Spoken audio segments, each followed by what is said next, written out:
नमस्कार साथियों, एवं कोचिंग सेंटर में आपका स्वागत है। साथियों, दिल्ली पुलिस का 14 तारीख से एग्जाम शुरू हो रहे हैं और प्रीवियस ईयर के पेपर को मैं सॉल्यूशन कराने आपके सामने आया हूं, जिसमें मैं मैथ को सॉल्यूशन कराऊंगा और एग्जाम में आप इसी तरह से पेपर सॉल्व करेंगे और अपना अच्छा स्कोर हासिल करेंगे।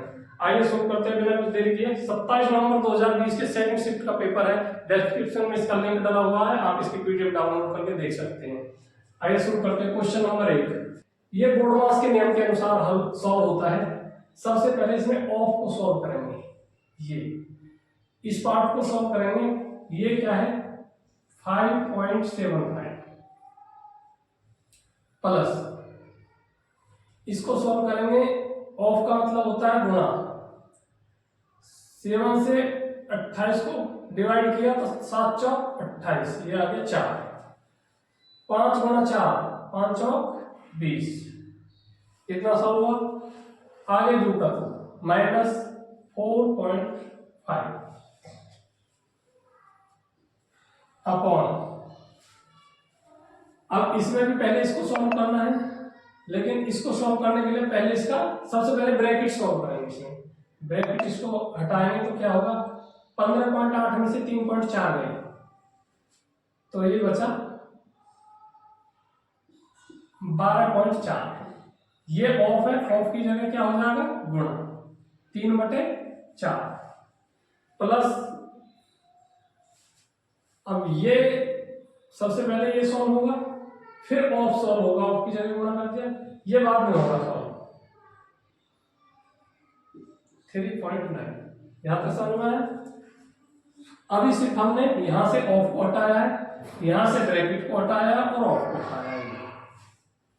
अब सबसे पहले इसमें क्या होगा, ये दोनों प्लस के हैं, सबसे पहले जोड़ होगा फिर घटाव होगा, ये माइनस का है तो 5.75 और ये कितना है 20 में जोड़े तो 25.75 ये इज इक्वल टू 25.75, ये आ गया।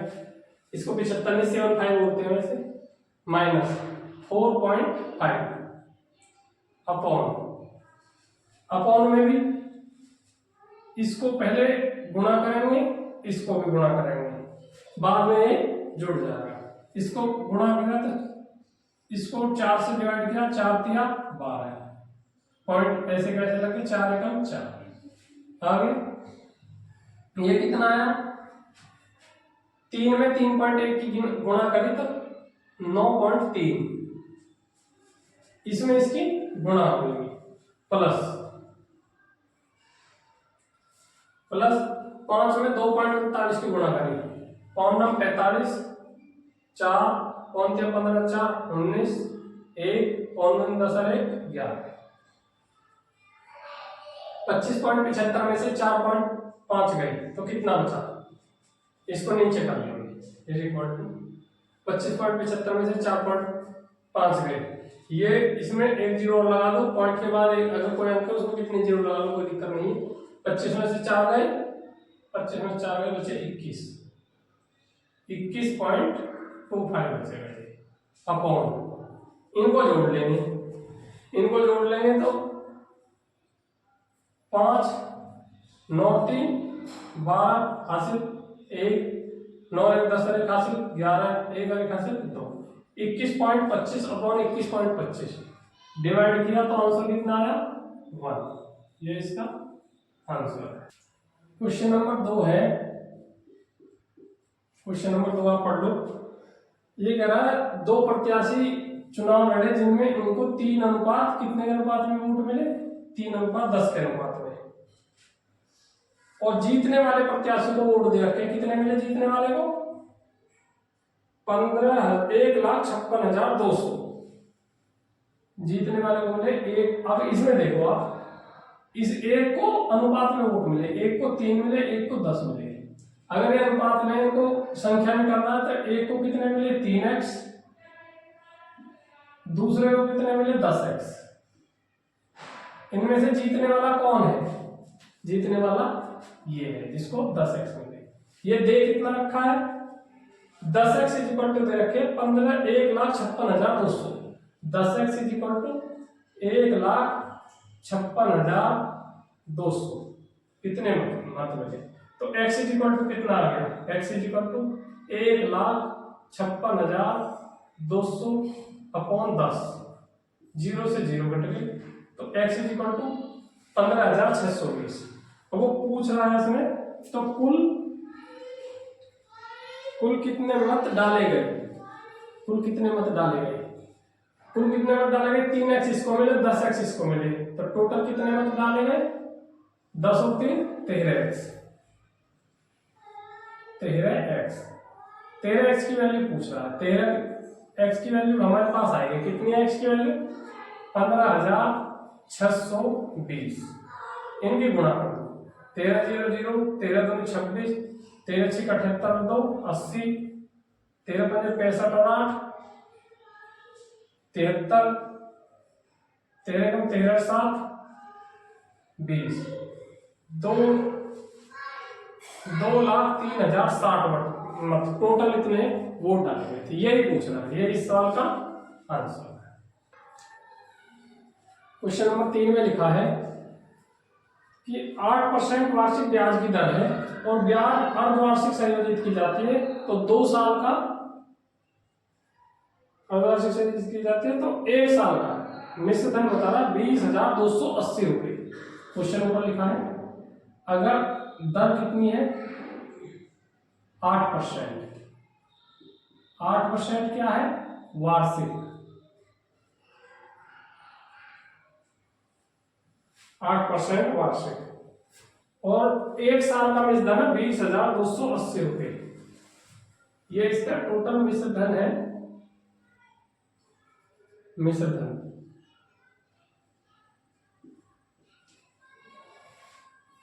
20,280 रुपये 1 साल का।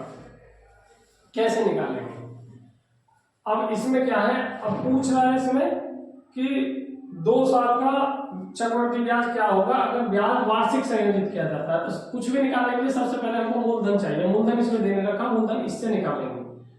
मूलधन हमने मान लिया x है,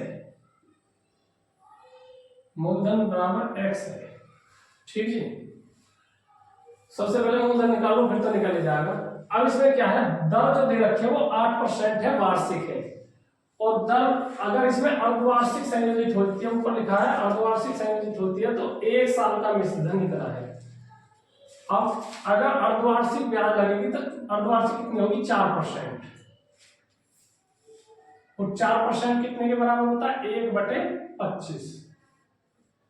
अगर 25 रुपए है तो उस पर ब्याज कितना मिलेगा, 1 रुपये। ऊपर क्या है, ब्याज, और नीचे क्या है, मूलधन।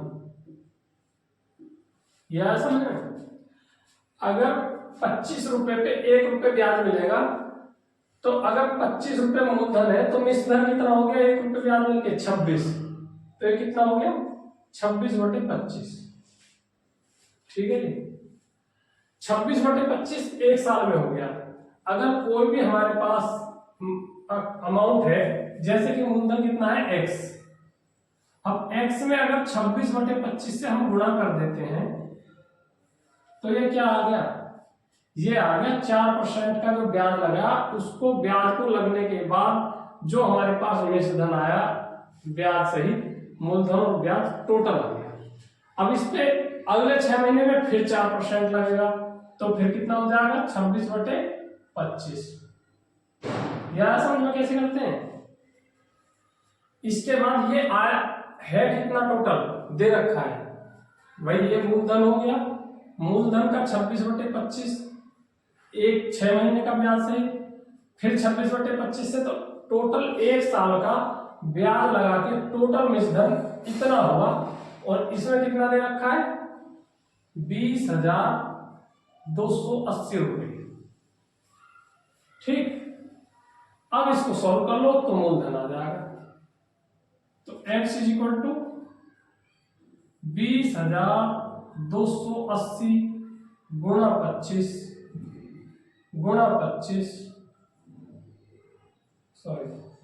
25 बटे 26 गुणा 26, ये इधर 26 गुणा में है तो उधर जाके डिवाइड में हो गया, इधर 25 डिवाइड में है तो उधर जाके गुणा में हो गया।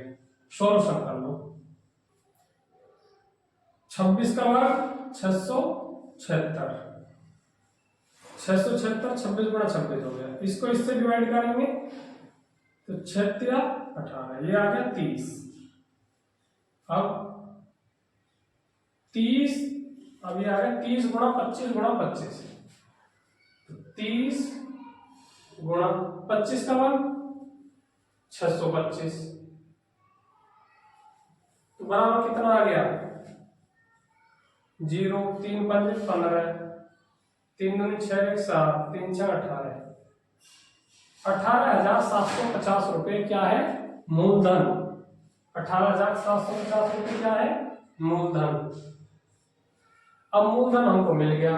अब उजरा 8% वार्षिक ब्याज की दर है, तो 2 साल का टोटल ब्याज कितना होगा, ब्याज पूछ रहा है। देखो इधर सॉल्व कर लो इसको। 8% क्या है वार्षिक ब्याज है, तो 8% कितना होता है, पहले साल में कितना लगेगा 8%, पहले साल में 8%, दूसरे साल में 8% तो लगेगा ही लगेगा, प्लस कैसे सॉल्व करते हैं समझ लेना। पहले साल में 8% लगा, अगर ये साधारण ब्याज होता तो 2 साल में 16 लगता, लेकिन ये चक्रवृद्धि है तो जो पहले साल 8% लगा उस पे भी 8% लगेगा, तो 8 8 64, यानी कि 0.64 इतने परसेंट और ब्याज लगेगा। ये परसेंट में टोटल वैल्यू, तो 8 और 16, तो ये हो गया 16.64%, इतने परसेंट ब्याज लगेगा 2 साल का 8% की दर से। ये मूलधन दे रखा है, इसका इतना परसेंट निकाल लो। 18,750 का 16.64% परसेंट निकालने के लिए डिवाइड करा 100, दशमलव हटाने के लिए डिवाइड करा 100 से, 1 0 से 1 0 कट गई। अब इसमें कैसे काटते हैं ये भी मैं आपको सिखा देता हूं।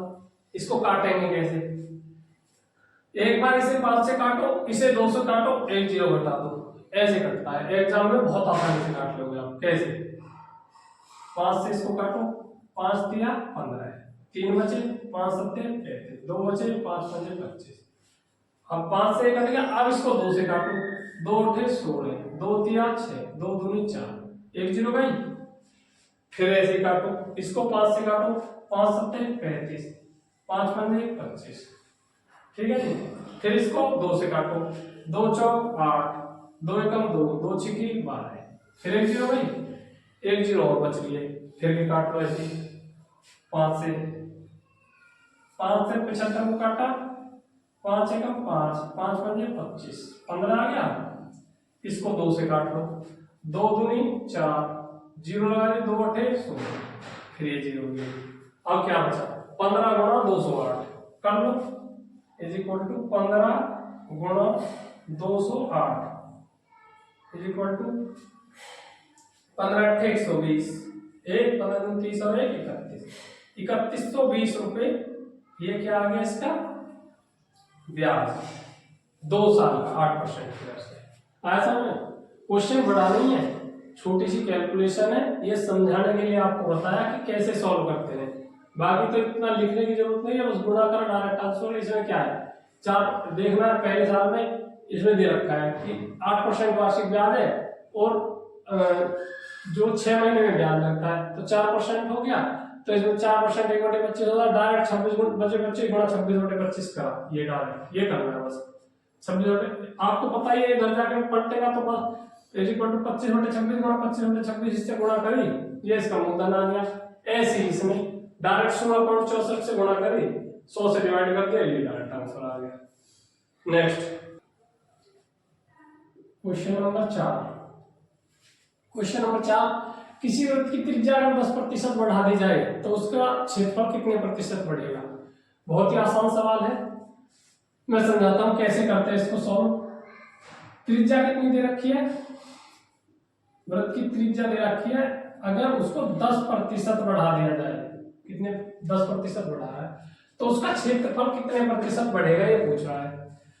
तो इसमें क्या है, क्षेत्रफल हमेशा वर्ग होता है, क्षेत्रफल के फॉर्मूले में हमेशा वर्ग आता है। जैसे वर्ग का क्षेत्रफल कितना होता है, पाई आर स्क्वायर।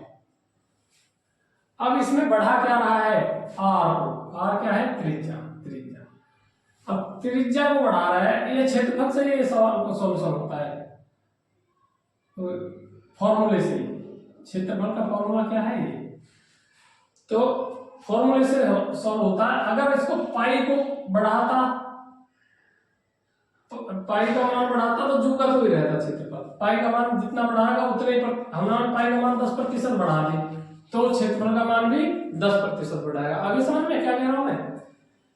और लेकिन त्रिज्या का मान 10% बढ़ा दिया तो त्रिज्या कितनी बार बढ़ गई इसमें, 2 बार। तो ये 10% 2 बार ही बढ़ेगा। जैसे चक्रवृद्धि ब्याज के फॉर्मूले में होता है कि अगर 10% वार्षिक ब्याज की दर है और ब्याज चक्रवृद्धि हो रहा है तो 2 साल में पहले 10% बढ़ेगा, फिर 10% बढ़ेगा और 10 का 10% बढ़ेगा, 2 बार बढ़ता है। ऐसे इसमें है। तो इसमें कैसे करते हैं, 10% बढ़ाएंगे, सबसे पहले 10% बढ़ा, फिर प्लस, फिर 10% बढ़ा, फिर 10 का 10 बढ़ा, 10 का 10% कितना, 1, तो टोटल कितने प्रतिशत बढ़ा, 21%। ये सवाल का आंसर है।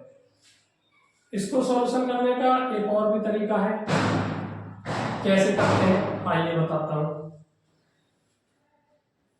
त्रिज्या 10% बढ़ा दी तो पहले 100 थी तो अब कितनी होगी, 110। ठीक, अगर पहले 10 थी तो अब कितनी हुई, 11।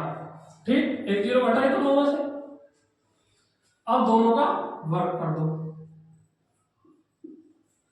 पहले 10 का वर्ग कितना भाई, इसका त्रिज्या का स्क्वायर हो रहा है ना, तो इसे स्क्वायर के अनुसार बढ़ेगी। पहले त्रिज्या 10 थी, अब कितनी होगी, 11।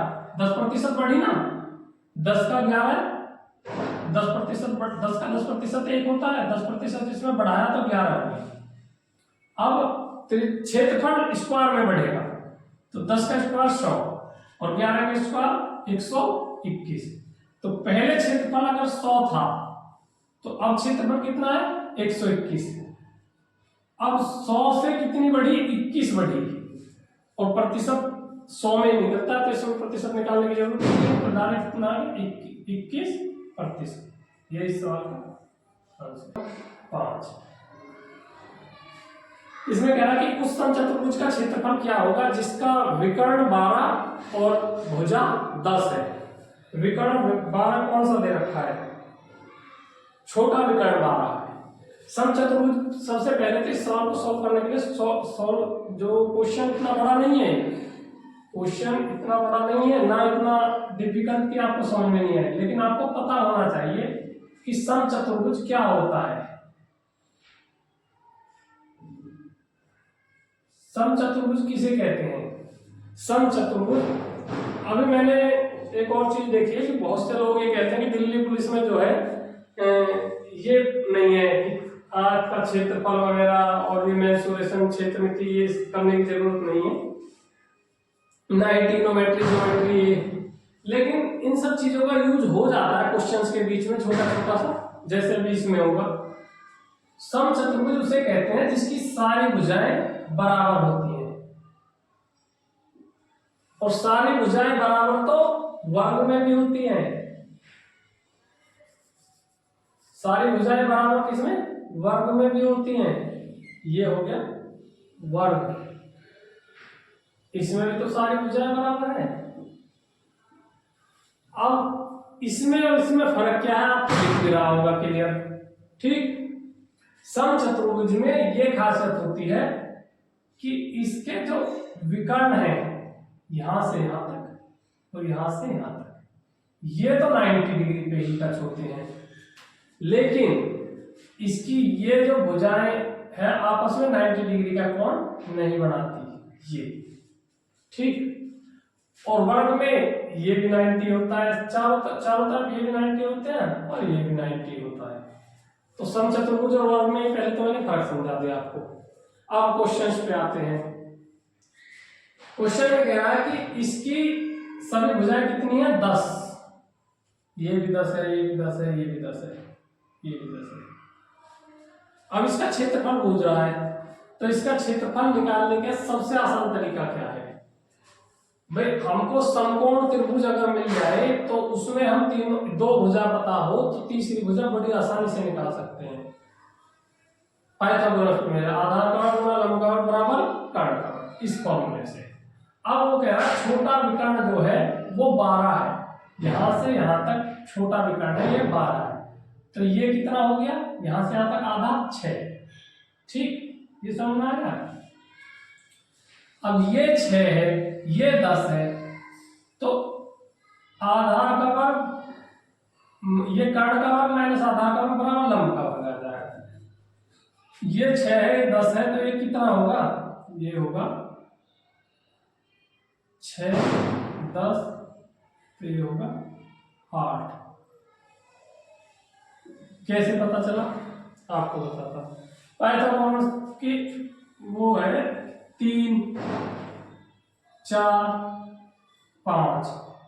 अगर एक भुजा 3 है, दूसरी 4 है, तो तीसरी 5 होगी। अब इन्हीं में अगर 2 से गुणा करते हैं हम, 3 दूनी 6, 4 दूनी 8, 5 दूनी 10। तो अगर एक भुजा 6 है, दूसरी भुजा 10 है, तीसरी भुजा कितनी होगी? तीसरी भुजा होगी 8। तो ये ही वो तीसरी भुजा है जो हमने ज्ञात करी है इसी फॉर्मूले से। ठीक, अब इसका क्षेत्रफल निकालना है, तो ओनली इस भाग का क्षेत्रफल कितना होगा?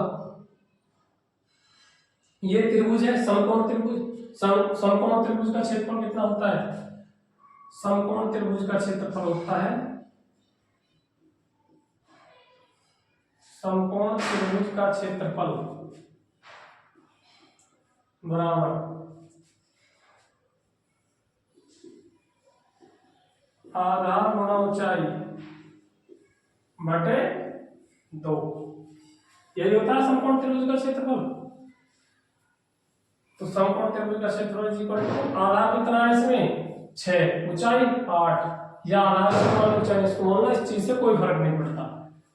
तो आधार गुणा ऊंचाई 6 गुणा 8 इज इक्वल टू 2। तो ये हो गया कितना? 24। ये क्या आया है? ये इस भाग का क्षेत्रफल आया है। और ऐसे ऐसे कितने भाग है इसमें? 4। तो टोटल इस चतुर्भुज का क्षेत्रफल कितना होगा? समचतुर्भुज है, समचतुर्भुज का क्षेत्रफल कितना होगा? 24 गुणा 4, 4 चौक 16, 4 दूनी 8 है 9, 24 चौक 96। ये इस समकोण चतुर्भुज का क्षेत्रफल है। अब 6, क्वेश्चन नंबर 6 में कह रहा है इस तरह के क्वेश्चन को कैसे सॉल्व करते हैं मैं समझाता हूं आपको। कि चीनी की कीमत में 25% की कमी होने के कारण, कितने की कमी हुई है? 25% की कमी। ठीक, कमी होने के कारण राधा 1200 रुपए में 10 किलो चीनी अधिक खरीद पाती है, 1200 रुपए में। अब क्वेश्चन को देखना कैसे सॉल्व करते हैं। 1200 रुपए में 10 किलो चीनी अधिक खरीद पाती है। अगर ये 1200 रुपए में वो पहले चीनी जितनी खरीदता था, अब चीनी के रेट में 25% की कमी हुई है।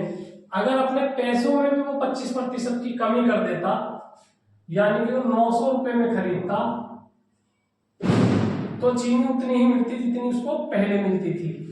ठीक, लेकिन अब जो उसको 300 रुपए एक्स्ट्रा है उसके पास, 300 रुपए, इस 300 रुपए में वो कितनी चीनी खरीद पा रहा है? 10 किलो। ये शॉर्ट ट्रिक से आपने बहुत क्वेश्चन सॉल्व करे होंगे। एग्जाम हॉल में बैठकर शॉर्ट ट्रिक सारी दिमाग से निकल जाती है।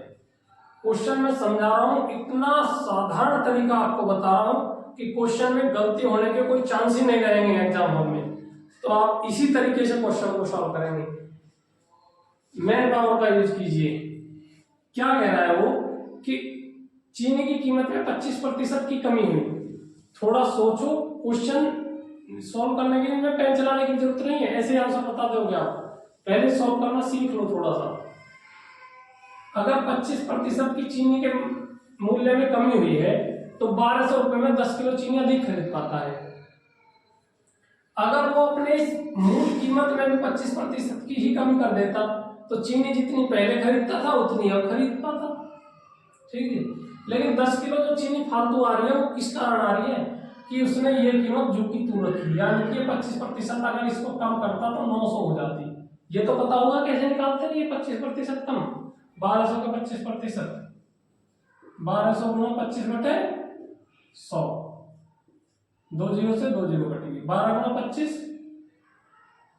12 5 60, 12 2 24 और 6 30, 12 गुना 25 300। ये 300 रुपए क्या है, 1200 का 25% है ये। अब ये 300 उसने नहीं कम करे, 1200 रुपए में ही चीनी खरीद के ला रहा था, इसलिए वो 10 किलो चीनी फालतू खरीद रहा है। तो वो 300 रुपए में कितनी चीनी खरीद पा रहा है, 10 किलो। ये कब का भाव है ये बताओ मुझे। ये भाव है आज का, ये आज का भाव है। आज का भाव से मतलब ये है कि जब चीनी का रेट घट गया है उसके बाद का भाव है। ये दो चीज आपको पता होनी चाहिए। क्वेश्चन तो यहाँ सॉल्व हो गया है, क्वेश्चन कुछ नहीं, लेकिन समझना है कैसे आया 300 रुपए में 10 किलो आज का भाव। मैं बता रहा हूं, फिर से बता रहा हूं कैसे आया। 25% चीनी का भाव घटा है जिस कारण 1200 रुपए में 10 किलो चीनी अधिक खरीद पा रहा है, ये क्वेश्चन में बोल रहा है।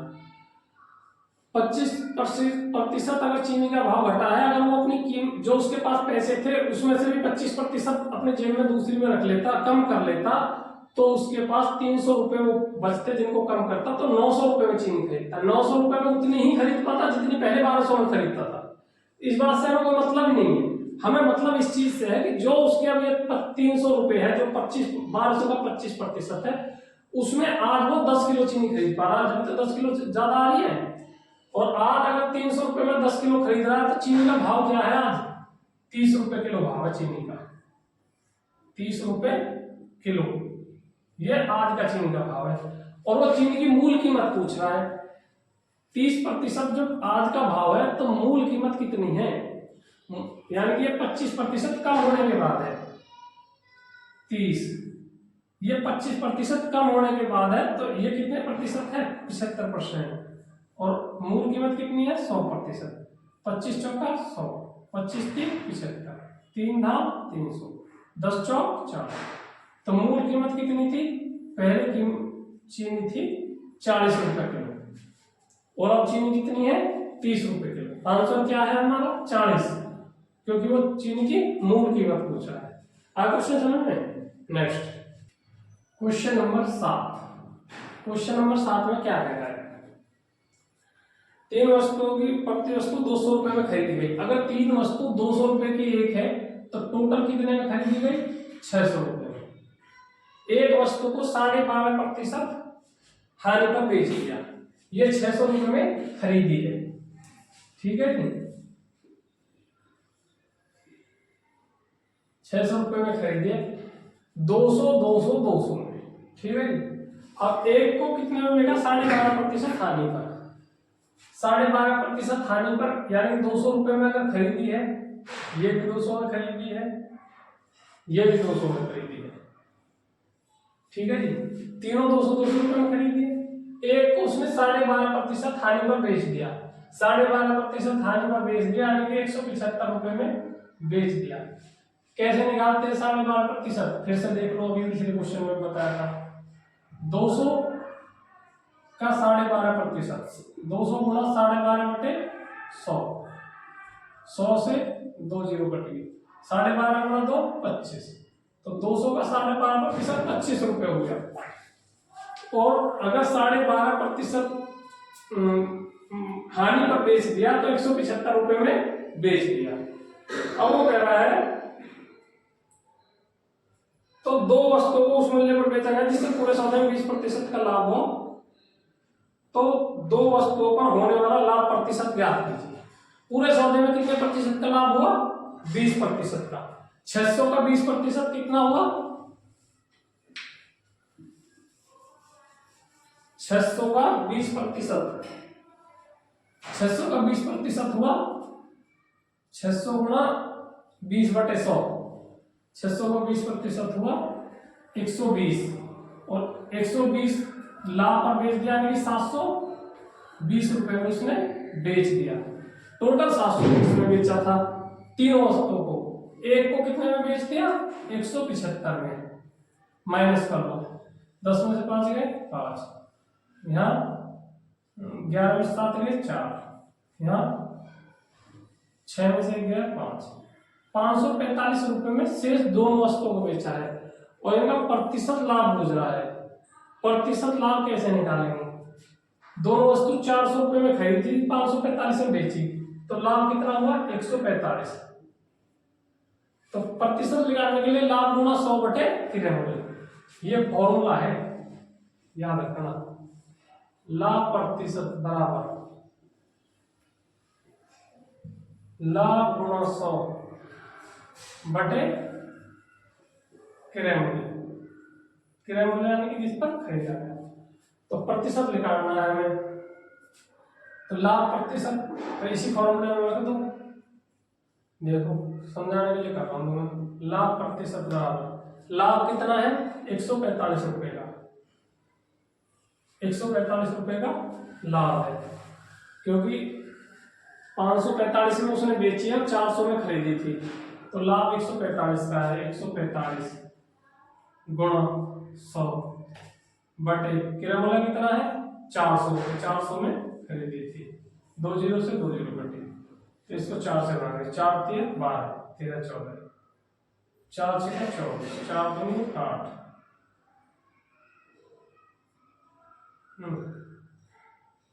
4 6 24, 4 2 8, 4 5 20, 36.25% लाभ पर उसने बेची है। 8, क्वेश्चन नंबर 8 क्या है? ए ने कोई धनराशि 9,000 रुपए की धनराशि 5% ब्याज पर ली और 7% के ब्याज पर दूसरे को दे दी। ए ने कितने प्रतिशत पर ली? ये लिखा है क्वेश्चन में, ए ने ली 5% वार्षिक ब्याज की दर पर। कितने साल के लिए? 3 साल के लिए, 3 वर्ष के लिए। तो टोटल ब्याज कितने प्रतिशत देना पड़ा इसको? 5 हर साल 5% दिया, 3 साल तक दिया, तो 5 दिया, 15% उसने ब्याज दिया, और उसको मिला कितना? उसने दिया कितने पे दूसरे को? 7% पे। और कितने साल के लिए? 3 साल के लिए। तो कितना मिला? अगर 7% की दर पर हर साल 7% ब्याज मिल रहा, 3 साल तक मिला, तो कितने परसेंट हुआ? 7 या 21%। ठीक है जी। अब वो पूछ क्या रहा है क्वेश्चन में? क्वेश्चन में कह रहा हूं तो उसको 9,000 रुपए की धनराशि लाभ ज्ञात कीजिए, पैसों में लाभ पूछ रहा है। 15% देना पड़ा, 21% उसको मिला, तो कितने प्रतिशत का लाभ हुआ? 6% का। निकाल लो, मूलधन कितना है? 9,000 रुपए, ये दे रखा, 9,000 का 6%, 9,000 गुणा 6/100, ये तो फॉर्मूला पता ही है, 2 0 2 0, 9 सिक्की 54, 540 रुपए का उसे लाभ प्राप्त हो रहा है। आ सकते हैं next question number 9। Question number 9 में क्या कह रहा है कि दो संख्याओं के वर्गों का योगफल दे रखा है और एक संख्या का वर्गमूल दे रखा है, तो दूसरी संख्या पूछ रहा है क्या है। देखो जी, एक संख्या का वर्गमूल कितना दे रखा है? 7। अगर संख्या का वर्गमूल 7 है तो संख्या कितनी होगी? 49। ये तो समझ में आ रहा होगा। अगर संख्या 49 है, एक, ये क्या है? एक संख्या, ठीक है जी। एक संख्या होगी 49 और दो संख्याओं के वर्गों का योगफल दे रखा है उसने, तो दूसरी संख्या पूछ रहा है। हमने मान ली एक संख्या तो 49 है, इसका वर्ग, दूसरी संख्या मान लो x है, इसका वर्ग, इनका टोटल योग कितना दे रखा है उसने? 24 26, ये, ठीक है जी। तो अब इसको 49 का वर्ग निकाल लो। 49 गुणा 49, 9 9 81, 9 चौक 36 दूनी 72, नहीं 9 9 81 का 1, 9 चौक 36 दूनी 72 और 8 80 का 0, 4 चौक 16 और 8 24, 24 0 1। 49 का वर्ग मैंने कैसे डायरेक्ट ऐसे निकाला ये आप भी सीख लो, क्योंकि एग्जाम में इतना टाइम नहीं होता कि हम ऐसे करें 49 गुणा नहीं 49 गुणा 49, फिर 9 से गुणा करें, फिर ये जोड़े, फिर इतना आंसर आया 24। ऐसे नहीं, कैसे सॉल्व करते हैं 49 का वर्ग करने के लिए 9 का वर्ग करो, कोई भी संख्या हो, 2 अंकों की कोई भी संख्या हो उसका वर्ग ऐसे ही निकालते हैं, चाहे सिर्फ 79 हो। आप समझ रहे होंगे कि 50 के नजदीक है, तो इसका अलग अलग फॉर्मूले याद, अलग अलग तरीके शॉर्ट ट्रिक याद करोगे, एग्जाम में ध्यान नहीं रहता। एक ही तरीका सीख लो, 2 अंकों की संख्या का वर्ग कैसे निकालते हैं। 9 का वर्ग 9 9 81, 1 हासिल लगे 8, फिर दोनों के आपस में गुणा करो, 9 चौक 36, इनका डबल करो, 36 दूनी 72, 72 में ये हासिल जोड़ो 72 और 8 80, 80 की 0 हासिल कितने 8, फिर 4 का वर्ग करो, 4 चौक 16, 16 और 8 24। ऐसे करते हैं। और ये शुरू में हो सकता है आपको अजीब सा लगे कि भैया आप कैसे कैसे गुणा करें, कैसे कैसे, इसको 2-3 बार देखना और फिर ट्राई करना, और बार बार आप करोगे तो ये बहुत आसान लगने लगेगा आपको। ठीक है जी। प्लस एक्स का स्क्वायर बराबर कितना है 24 26। अब एक्स का स्क्वायर बराबर 24 26 माइनस ये इधर प्लस का तो इधर जाके माइनस का हो जाएगा, 24 0 1, तो एक्स स्क्वायर बराबर कितना आया 25। और अगर एक्स स्क्वायर बराबर 25 है तो एक्स बराबर 5, एक्स बराबर 5। यही इस सवाल का आंसर है। नंबर 10, क्वेश्चन नंबर 10 दे रखा है कि रेलगाड़ी की चाल 400 किलोमीटर की दूरी अगर तय करती है तो 10 किलोमीटर की अधिक 10 किलोमीटर प्रति घंटा अधिक रफ्तार उसकी चाल जो है वो बढ़ जाती है, तो 2 घंटे कम समय लगते हैं, तो रेलगाड़ी की चाल कितनी है। क्वेश्चन आपके सामने लिखा है। ऐसे क्वेश्चन में हम एक्स मान के करते हैं, काफी लंबा जो है सवाल हो जाता है और समय ज्यादा लगता है, तो ऑप्शन से कितने बेहतरीन तरीके से आपको सोचते आंसर मिल रहा है। ये देख लो कि 400 किलोमीटर की दूरी है, ठीक जी, और 2 घंटे का अंतर आ रहा है। अगर दूरी में डिफरेंस कितना है, उसका चाल में डिफरेंस कितने का होगा 10 का।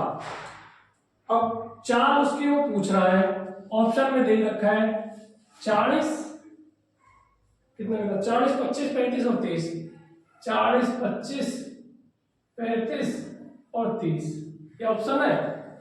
अब देख लो, पहले अगर हम 4 इसकी 40 मानते हैं, 40 4 माने दूरी बटे 4 मानो कितना होता है समय, यानी समय कितना लगा 10 मिनट, ठीक। अब वो कह रहा है चाल कितनी उसने 10 किलोमीटर प्रति घंटा बढ़ा दी, यानी कि दूरी तो सेम ही है 400, और चाल कितनी होगी 40 में 10 बढ़ा के 50, तो कितना आ गया समय, दूरी बटे 4 समय होता है ना, दूरी 400 है, 4 50 होगी, दूरी बटे 4 समय हो गया 8 घंटे। तो पहले से 2 घंटे कम इसी में लग रहा है, पहले 10 घंटे लगते थे, 8 घंटे लग रहे हैं। ये इस साल का आंसर है।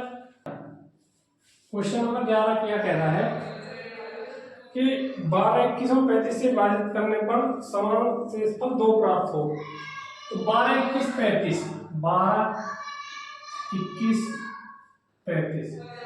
सबसे पहले मैं आपको बता दूं कि सबसे पहले ऐसी संख्या निकालेंगे कि जो 12 21 और 35 से पूर्णतः विभाजित हो। ऐसी छोटी छोटी संख्या निकालने के बाद उसमें 2 जोड़ देंगे, ये वही सवाल का आंसर होगा, क्योंकि 2 शेषफल निकालना सभी में।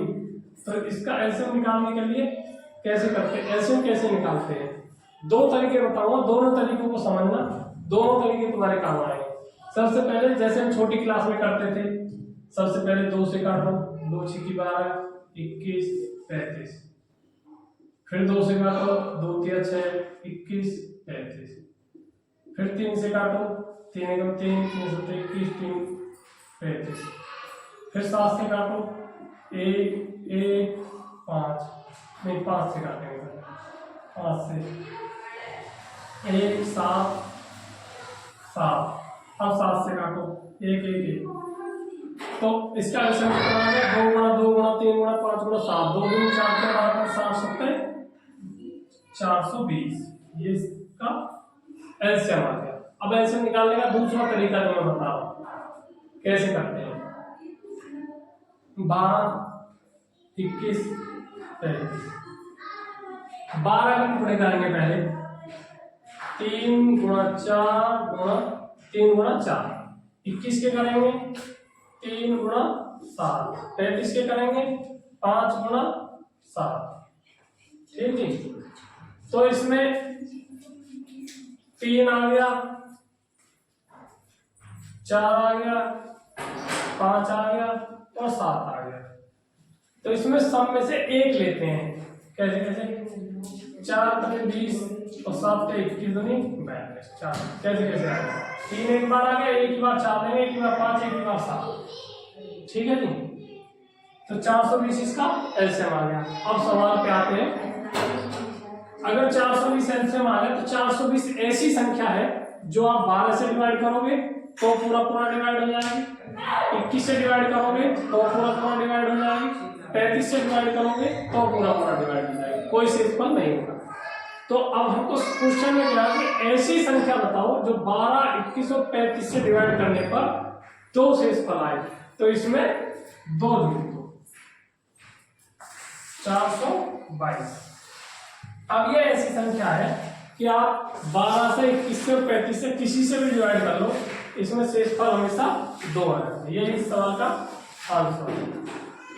Question number 12। क्वेश्चन नंबर 12 क्या है कि आयत की लंबाई एक वृत्त की त्रिज्या का 2/5 है। आयत की जो लंबाई है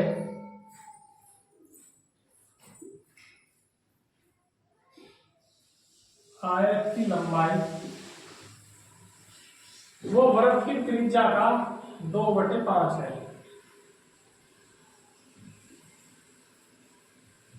वृत्त की त्रिज्या का 2/5 है। वृत्त की त्रिज्या का 2/5 है। ये कैसे करते हैं कि अगर वृत्त की त्रिज्या का 2/5 है तो जो डिवाइड में होती है उसको वृत्त की त्रिज्या मान लेंगे, चाहे से वो x में मान लो। तो अब वृत्त की त्रिज्या अगर 5x है तो आयत की लंबाई कितनी होगी?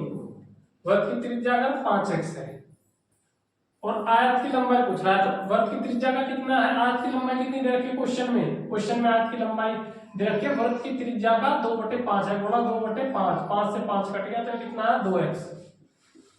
मैं एक एक चीज आपको समझा रहा हूं, ये कोई बड़ी बात नहीं है कि वृत्त अगर दे रखा है कि वृत्त की त्रिज्या का 2/5 आयत की लंबाई है, आयत की लंबाई वृत्त की त्रिज्या का 2/5 है तो वृत्त की त्रिज्या 5x, आयत की लंबाई 2x, ये आ गया। उसके बाद वो क्वेश्चन में कह रहा है कि वृत्त की त्रिज्या एक ऐसे वर्ग की भुजा के बराबर है। वृत्त की त्रिज्या, ये वृत्त की त्रिज्या जो है एक ऐसे वर्ग के भुजा के बराबर है जिसका क्षेत्रफल 4900 है। वर्ग का क्षेत्रफल अगर 4900 है, देखो मैं बता रहा हूं समझाऊंगा आपको। अगर वर्ग का क्षेत्रफल, वृत्त नहीं वर्ग का क्षेत्रफल अगर 4900 है और वो कह रहा है वृत्त की त्रिज्या ऐसे वर्ग के क्षेत्रफल, उस वर्ग के क्षेत्रफल की भुजा के बराबर है जिसका क्षेत्रफल दे रखा है 4900, ठीक है नहीं, जैसे वर्ग की भुजा के बराबर, ठीक है। तो अगर वर्ग का क्षेत्रफल इतना है तो वर्ग की भुजा कितनी है? वर्ग की भुजा बराबर हो वर्ग का क्षेत्रफल का फॉर्मूला कितना हो, भुजा का वर्ग, ये वर्ग के क्षेत्रफल का फॉर्मूला भुजा का वर्ग, और बराबर कितना दे रखा है 4900। तो भुजा बराबर कितनी है, इसका दोनों का वर्गमूल करेंगे, इसका रूट हो जाएगा तो यह आ जाएगी 70। अगर वर्ग की भुजा 70 है तो कह रहा वृत्त की त्रिज्या बराबर इतनी ही है जितनी वर्ग की भुजा है। तो 70 बराबर कितना आ गया 5x। अगर 5x बराबर 70 है तो x बराबर कितना आ गया 70/5, तो x बराबर 14। ये क्या आ गई, वृत्त की त्रिज्या। वृत्त की त्रिज्या तो 70 पता ही है, लेकिन ये आ गई x की वैल्यू। और अब पूछ क्या आया है क्वेश्चन में, देखते हैं। क्वेश्चन में पूछ रहा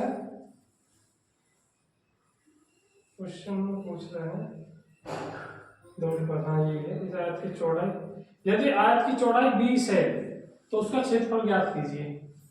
आयत की लंबाई 2x है, तो आयत की लंबाई बराबर कितनी आ गई, 14 दूनी 28। और आयत की चौड़ाई कितनी दे रखी है, 20। तो आयत का क्षेत्रफल गुजरा है, तो आयत का क्षेत्रफल बराबर क्या होता है, लंबाई गुणा चौड़ाई। आयत का क्षेत्रफल बराबर लंबाई गुणा चौड़ाई। तो आयत का क्षेत्रफल बराबर हो गया 28 गुणा 20, तो 28 दूनी 56, 560। ये क्या आ गया, आयत का क्षेत्रफल। ये सवाल का आंसर। क्वेश्चन नंबर 13 में n संख्या का औसत दे रखा है 36। ठीक है जी, n संख्याओं का औसत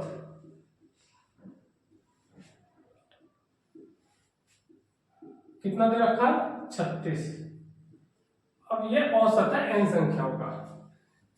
अब वो कह रहा है 75% संख्याओं में प्रत्येक में 5 की वृद्धि कर दी गई और शेष में 8% की कमी कर दी गई, तो औसत का जो संख्या का नया औसत क्या होगा। अब संख्या इसमें दे रखी है n। अब n में तो हम कुछ भी मान सकते हैं, 1 2 3 4 5 100 200 500 1000। लेकिन अब हमें इसका 75% निकालना है, तो सबसे छोटा जो सबसे आसान क्वेश्चन हो क्या माने, आप बताओ। सबसे आसान इसको 4 मान लो। अगर n को हमने 4 मान लिया तो इसका 75% कितना हुआ, 3, और शेष 25% हुआ 1। ठीक, अब वो कह रहा है 75% में प्रत्येक में 5 की वृद्धि कर दी गई। अब 3 में 5 की वृद्धि कर दे तो टोटल वृद्धि कितने की होती है, 15 की। ठीक, कितना आसान सवाल है। और शेष में 8% की कमी कर दी गई, तो शेष में 8% की कमी करी, यानी कि 1 में कमी करी है कितने की, 8 की, तो 8 ही की कमी हुई। अब वो कह रहा है टोटल औसत में कितने प्रतिशत की वृद्धि या कमी। टोटल औसत क्या पूछ रहा है, तो नया औसत ही पूछ रहा है, नया औसत क्या होगा। तो अब अगर 15 की वृद्धि हुई, 8 की कमी हुई, तो टोटल कितने की वृद्धि हुई, इसमें 7 की वृद्धि हुई। अगर 7 की वृद्धि हुई 4 में, तो औसत क्या हुआ। अगर 4 संख्या है और उसमें 7 की वृद्धि होती है, तो औसत कितना बढ़ा, तो औसत बढ़ा इसमें 7/4, यानी कि 4 × 4 बचे 3, 4 × 7 = 28, 4 × 5 = 20। 1.75 की वृद्धि होगी औसत में। अब औसत में 1.75 की वृद्धि होगी, पहले औसत कितना था, 36, तो 36 में 1.75 की अगर वृद्धि हुई तो टोटल औसत, नया औसत कितना हो गया, 37.75। ये इसका नया औसत, और ये ही सवाल का आंसर है, नया औसत ही पूछना है। 14 क्वेश्चन नंबर 14 में आपको समझाऊंगा। इसमें कह रहा है बी की तुलना में ए 5 गुना कार्यकुशल है। यह है क्षमताओं का अनुपात।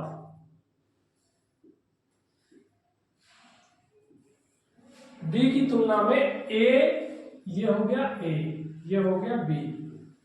ठीक है जी, क्वेश्चन में आप पढ़ लो। वो कह रहा है बी की तुलना में ए 5 गुना कार्यकुशल है। ये 5 गुना कार्यकुशल है ए।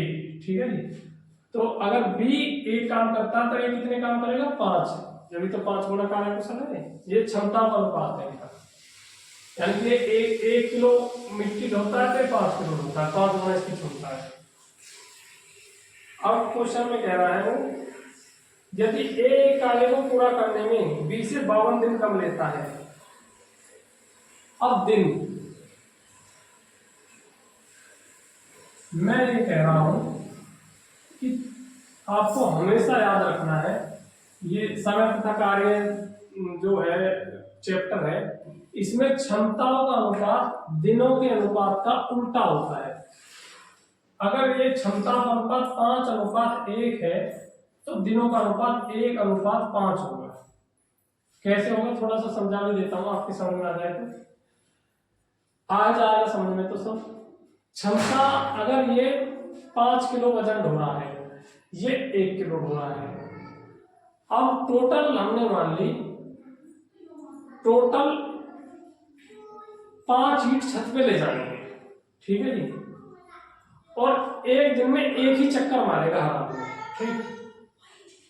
और क्षमता इसकी 1 की है, इसकी 5 की है। ये एक ही चक्कर में 5 ईंट ले गया, तो इसने काम कर दिया एक ही दिन में पूरा। ईंट 5 ढोनी, और इसको भी 5 ही ढोनी है, लेकिन ये एक दिन में एक ही ढो पा रहा, तो ये कितने दिन में ढो पाएगा? 5 दिन में। ये हो गया दिन का अनुपात, उल्टा हो गया, ठीक। अब क्वेश्चन पे आते हैं।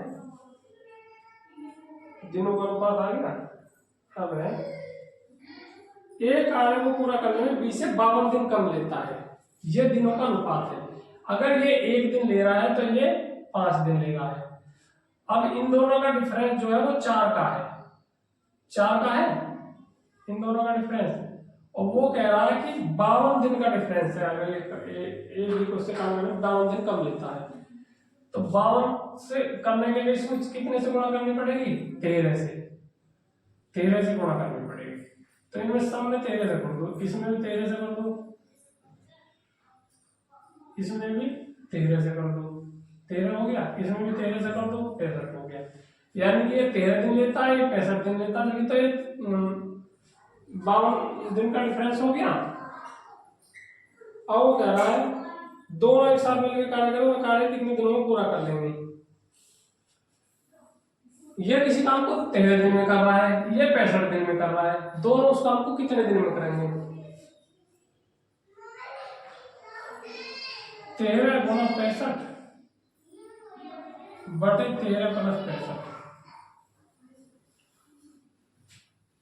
सोल्व कर दोगे आंसर आ जाएगा। 13 और 65 78 हो गया। 13 गुना 65 बटे 78, 13 6 78, 6 कम 6 0, 6 48, 6 48, 10.88 दिन। यही सवाल का उत्तर है। 10 सही 5 बटे 6 ऐसे कर, या इसको 10 सही 5 बटे 6 ऐसे लिख सकते हैं। यही सवाल का आंसर है। Question number 15।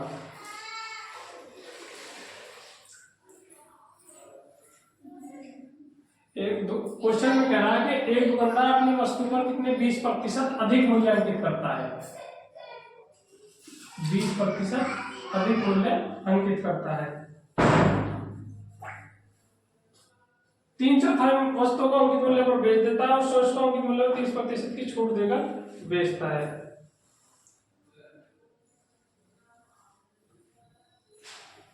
उसको लाभ बताओ कितने प्रतिशत का।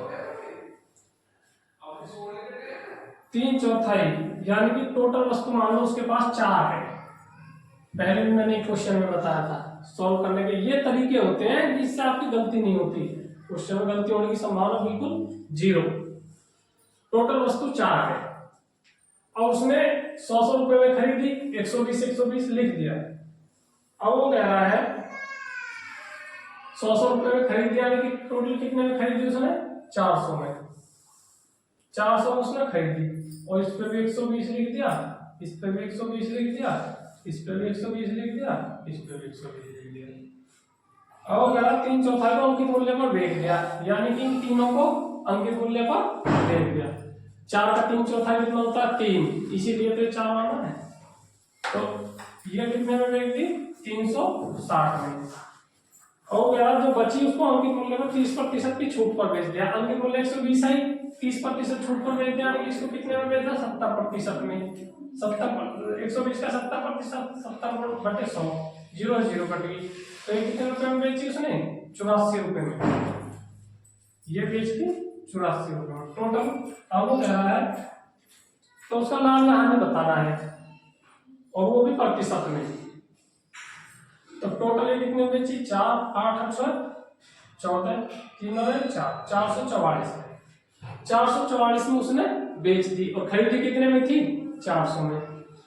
अगर 400 में खरीदी और 444 में बेची तो लाभ कितना हुआ? 44 रुपए का लाभ। और 44 रुपए कितने प्रतिशत है?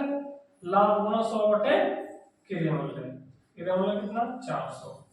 2 जीरो से 2 जीरो काटा, 4 से 44 काटा गया, तो लाभ कितना हुआ उसे? 11% का लाभ। ये इस सवाल का आंसर है। उम्मीद है आप सभी भाइयों को एक बात समझ में आई होगी कि एग्जाम में जो पेपर सॉल्यूशन करना है वो किस कॉन्सेप्ट के आधार पर कैसे आप सॉल्यूशन करेंगे कि आपका जो गलती होने के चांस एग्जाम में बिल्कुल जीरो हो जाएंगे।